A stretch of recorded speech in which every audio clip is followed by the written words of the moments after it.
पहले देखो अपन क्या पढ़ रहे थे, टेंस। ठीक है, टेंस अपन पढ़ रहे थे। दो क्लास हो चुकी हैं तुम्हारी। ठीक है, पहले मैं आपको क्या क्या बताया था, आपको याद होगा। टेंस कितने हैं, सेंटेंस कितने हैं, सूत्र बता दिए थे। इसके बाद में दूसरे में अपने को बताया था प्रेजेंट सिंपल टेंस में क्या होता है। प्रेजेंट सिंपल की हेल्पिंग वर्ब डू डज जो भी आपको बता दी गई हैं। लास्ट में अपन बता रहे थे हिंदी पहचान, यही बता रहे थे ना, हिंदी पहचान।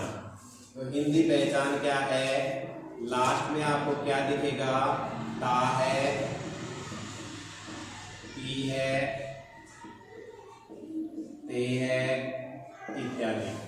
ठीक है, आपको ऐसा ही कुछ वर्ड दिखेगा।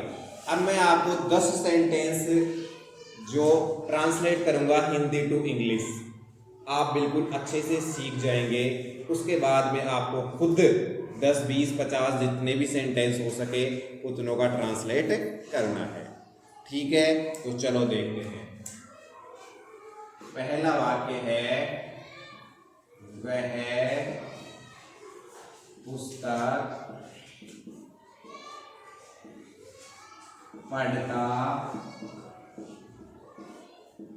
है। ठीक है, वाक्य है वह पुस्तक पढ़ता है। तो इसमें अपने को क्या करना है, ट्रांसलेट करना है इंग्लिश में। तो आपको सूत्र लिखाया था मैंने, subject plus helping verb plus main verb plus object plus other, ये लिखाया था ना। तो ठीक है, देखो सबसे पहले यहाँ पे क्या आएगा, सब्जेक्ट। क्या आएगा, सब्जेक्ट। तो यहाँ पर आपको सब्जेक्ट क्या दिख रहा है, काम को करने वाला कौन है भाई, यहाँ पे वह है। पढ़ने का काम कौन कर रहा है, वह है। तो सबसे पहले अपने को किसका प्रयोग करना है, ही का। वह की इंग्लिश क्या होती है, ही। इसके बाद में अपने को आएगा हेल्पिंग वर्ब। हेल्पिंग वर्ब क्या होती हैं, डू और डज। ठीक है, आपने लास्ट में देखा ता है, यहां पर भी है ता है। तो डू और डज प्रेजेंट सिंपल में आता है और ता है, ती है भी प्रेजेंट सिंपल में आता है। अब मेरे को बताओ डू डज में से कौन सा आएगा रे, ही के साथ में डज। डज, लेकिन डज का प्रयोग होगा क्या यहाँ पर, नहीं। क्यों नहीं होगा, क्योंकि विशेष नियम लिखाया था प्रेजेंट सिंपल टेंस के साधारण वाक्य में हेल्पिंग वर्ब डू डज का प्रयोग नहीं होता। ठीक है, तो इसका प्रयोग नहीं होगा। तो इसके बाद में क्या आएगा, मेन वर्ब। तो मेन वर्ब क्या है यहाँ पर, पढ़ना। तो पढ़ने को इंग्लिश कहते हैं रीड। ठीक है, अब उसी नियम को आगे चलेंगे। तो क्या था, प्रेजेंट सिंपल टेंस के साधारण वाक्य में हेल्पिंग वर्ब डू डज का प्रयोग नहीं होता है, परंतु यदि कर्ता एक वचन हो तो मेन वर्ब में एस या ईएस का प्रयोग होगा। तो कर्ता एक ही है ना, वह एक ही है ना, तो किसका प्रयोग होगा रे, एस या ईएस का। एस या ईएस का। और ईएस का प्रयोग कहाँ होता है, S H C H double S X O और जेड, इनके साथ में तो ईएस बाकी एस। तो इनमें से दिख रहा है कि लास्ट में नहीं दिख रहा, तो किसका प्रयोग होगा, एस का। इसके बाद में आता है ऑब्जेक्ट। ऑब्जेक्ट मतलब कर्म। कर्म मतलब कर्ता को क्रिया करने के लिए किसकी सबसे ज्यादा आवश्यकता है, वह को पढ़ने के लिए किसकी आवश्यकता है रे, पुस्तक की। तो पुस्तक को इंग्लिश में क्या कहते हैं, बुक। He reads book. वाक्य आपका बनके तैयार है। दूसरा वाक्य,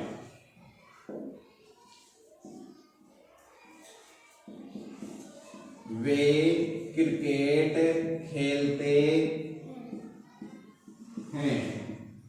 ठीक है, तो देखो सबसे पहले लेना है सब्जेक्ट। क्या लेना है, सब्जेक्ट। सब्जेक्ट में सबसे पहले क्या आएगा, खेलने का काम कौन कर रहा है रे, वे। और वे को इंग्लिश में क्या कहते हैं, दे। अब इसके बाद में आ गया प्ले। क्या आ गया, प्ले। क्यों क्यों आ गया? आपको भी बताया टू डेज का प्रयोग तो होगा नहीं, तो क्या आ गया रे? प्ले। दे प्ले, फिर क्या आ जाएगा? क्रिकेट। ठीक है, आपको पता चल गया होगा डू डज का प्रयोग हुआ नहीं है। डायरेक्ट प्ले क्यों आया? ऐसे एस का प्रयोग क्यों नहीं हुआ? क्योंकि यहाँ पर दे क्या है? बहुवचन है, प्लूरल नंबर है, अतएव यहाँ पर एस का प्रयोग तो होगा ही नहीं, डू डज का प्रयोग भी नहीं होगा। They play cricket. ठीक है, इसके बाद में आ गया नंबर 3 सेंटेंस। नंबर 3 पर अपन लिखते हैं हम पुस्तक पहले लिख लिया क्या? चलो पुस्तक को हटाओ। हम रामायण पढ़ते हैं। तो चलिए बताइए, सबसे पहले क्या आएगा? सब्जेक्ट। सब्जेक्ट कौन है रे? हम। और हम की इंग्लिश क्या होती है? वी। इसके बाद में साधारण वाक्य दिख रहा है ना, नकारात्मक कुछ नहीं है, प्रश्नवाचक भी नहीं है, तो बताइए क्या आएगा? डू डज आएगा क्या? नहीं आएगा, तो डू डज का प्रयोग नहीं होगा। इसके बाद में आती है मेन वर्ब। इसके बाद में मेन वर्ब क्या है? पढ़ना। और पढ़ने को इंग्लिश में क्या कहते हैं? रीड। ठीक है, एस लगेगा क्या? नहीं लगेगा। क्यों नहीं लगेगा?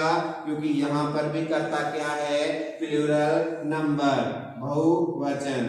इसके बाद में कर्म, ऑब्जेक्ट। ऑब्जेक्ट की क्या हो गई? रामायण। रामायण का आर बड़ा आएगा, आपको बताया था धार्मिक पुस्तकों के नाम से पहले जो कैपिटल अक्षर आएगा। ठीक है, आपका तीसरा वाक्य तैयार है। वी रीड रामायण, हम रामायण पढ़ते हैं। चौथा वाक्य, राम भोजन खाता है। क्या खाता है राम? भोजन। खाना खाने वाला कौन है रे? राम। तो सबसे पहले किसको लेंगे रे? सब्जेक्ट को। तो सब्जेक्ट क्या हो गया? राम। ठीक है, इसके बाद में हेल्पिंग वर्ब नहीं आएगी, क्या आएगी रे? Main verb. और काम क्या हो रहा है? खाना। खाने का ही तो हो रहा है, और इसको इंग्लिश में कहते हैं ईट। अब बताओ एस का प्रयोग होगा या नहीं होगा? होगा। क्यों होगा? क्योंकि यहाँ पर कर्ता क्या है? एक है, सिंगुलर है, तो एक वचन होने के कारण यहाँ पर एस में कौन सा लगेगा रे? एस। क्या लगेगा? एस। Ram Yeats food. आपका वाक्य बनके तैयार है। ठीक है, इसके आगे देखते हैं। 4 वाक्य कंप्लीट हैं आपके। अब चलते हैं 5वें वाक्य की ओर।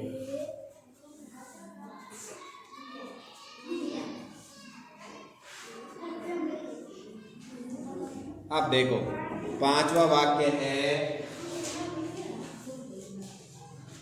वे पढ़ाते हैं। वे क्या करते हैं? पढ़ाते हैं।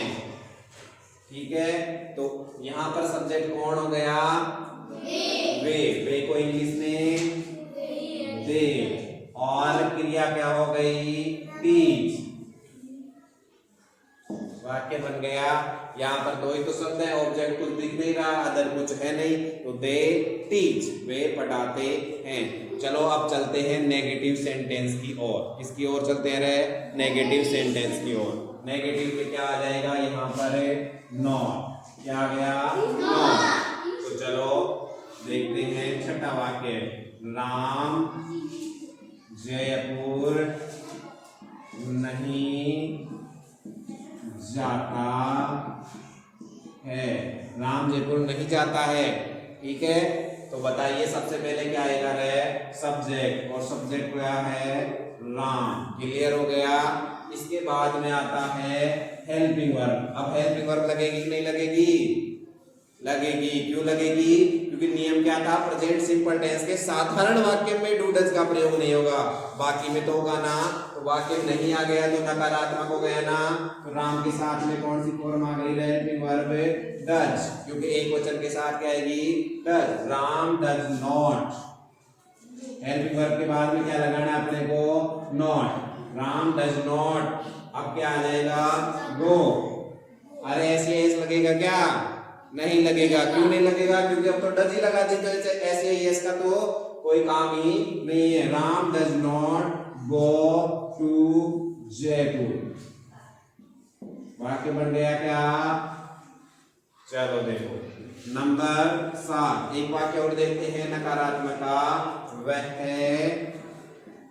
खाना नहीं खाता है, बिल्कुल सरल सरल वाक्य दे रहा हूं। तो वह की, सबसे पहले सब्जेक्ट, सब्जेक्ट कौन आ गया है, ही। अब बताओ वह के साथ में क्या आएगा, डज। ठीक है, ही सीट नेम के साथ क्या आता है, सिंगुलर नंबर के साथ में डज। ही डज, फिर क्या आ गया है, नॉट। ही डज नॉट, फिर क्या आ गया, खाता, EAT, ईट। ठीक है, फिर इसके बाद में क्या आ गया, Ram does not eat food. वाक्य कंप्लीट है क्या, चलो ठीक है। अब इसके बाद में अपन चलते हैं एक और वाक्य की ओर। वाक्य लेते हैं, क्या वह खाना खाता है। क्या वाक्य ले लिया है, क्या वह खाना खाता है, प्रश्नवाचक चिन्ह। कौन सा वाक्य बन गया रे, प्रश्नवाचक। तो अब बताओ यहाँ पर सबसे पहले क्या आ जाएगी, ये हेल्पिंग वर्ब के इधर आ गई। ठीक है, फिर सब्जेक्ट, फिर बाद में मेन वर्ब, ऑब्जेक्ट, फिर अदर। तो सबसे पहले क्या आ गई, हेल्पिंग वर्ब। और हेल्पिंग वर्ब वह के साथ में क्या आती है, डज। फिर आ गया सब्जेक्ट, सब्जेक्ट क्या आ गया, ही, डज ही। फिर क्या आ गया, ईट, डज ही ईट। फिर क्या आ गया रे, वापस वही फूड। मतलब चेंज क्या हो गया, ये हेल्पिंग वर्ब यहाँ थी, वो कहाँ आ गई, यहाँ आ गई। क्लियर हो गया, कोई दिक्कत है यहाँ पर, नहीं है। चलो इसी वाक्य को अपन क्या बना देते हैं, अब प्रश्नवाचक। तो प्रश्नवाचक बनाएंगे तो क्या बन गया है, क्या वे पढ़ते हैं। क्या बन गया है, क्या वे पढ़ते हैं, बन गया। तो चलो अब बताओ सबसे पहले क्या आएगी रे, हेल्पिंग वर्ब। सूत्र दिखाए थे, सूत्र में देखो प्रश्नवाचक वाक्य का क्या है। तो सबसे पहले हेल्पिंग वर्ब, हेल्पिंग वर्ब में क्या आ गई रे, डू। डू क्यों आई, क्योंकि वे के साथ में क्या आता है, डू। तो do they, do they read, sorry पढ़ाना है ना, तो क्या आ गया रे, टीच। डू दे टीच, क्या वे पढ़ाते हैं। वाक्य कंप्लीट हो गया क्या। चलो इसी वाक्य को अपन क्या बना देते हैं, हमें प्रश्नवाचक नकारात्मक वाक्य। क्या राम जयपुर नहीं जाता है, सही है। तो चलो राम के साथ में कौन सी आएगी रे, डज, सही। इसके बाद में क्या आ गया, जाना। लेकिन पहले क्या आएगा, राम, डज राम गो। यहाँ पर क्या आ जाएगा रे, अब ये यहाँ पे तो लगेगा नोट। कहाँ पर लगेगा, डज राम नॉट। फिर क्या आ गया, गो टू जयपुर। क्लियर हो गया क्या वाक्य, अरे क्लियर है क्या। क्या राम जयपुर नहीं जाता है, वाक्य कंप्लीट, वाक्य कंप्लीट है क्या। चलो देखो इसी वाक्य को एक और को बढ़ा देते हैं, एक वाक्य और ले लेते हैं। इसमें भी वही लगा दिया क्या, और 11वां सेंटेंस है, 10 की बात थी लेकिन एक और बना देते हैं। चलो तो अब देखो, क्या वह खाना नहीं खाता। तो वह के साथ में क्या आएगी रे, डज, डज। फिर क्या आ गया, ही, ठीक है, करता ही। फिर क्या आ गया, does he eat. Does he, और यहाँ पर नहीं था तो यहाँ पर क्या आ जाएगा रे, not, does he not eat, फिर क्या आ गया, फूड, और ये प्रश्नवाचक चिन्ह, क्या वह खाना नहीं खाता। वाक्य कंप्लीट हो गया क्या? If you like this video you can subscribe, like and share.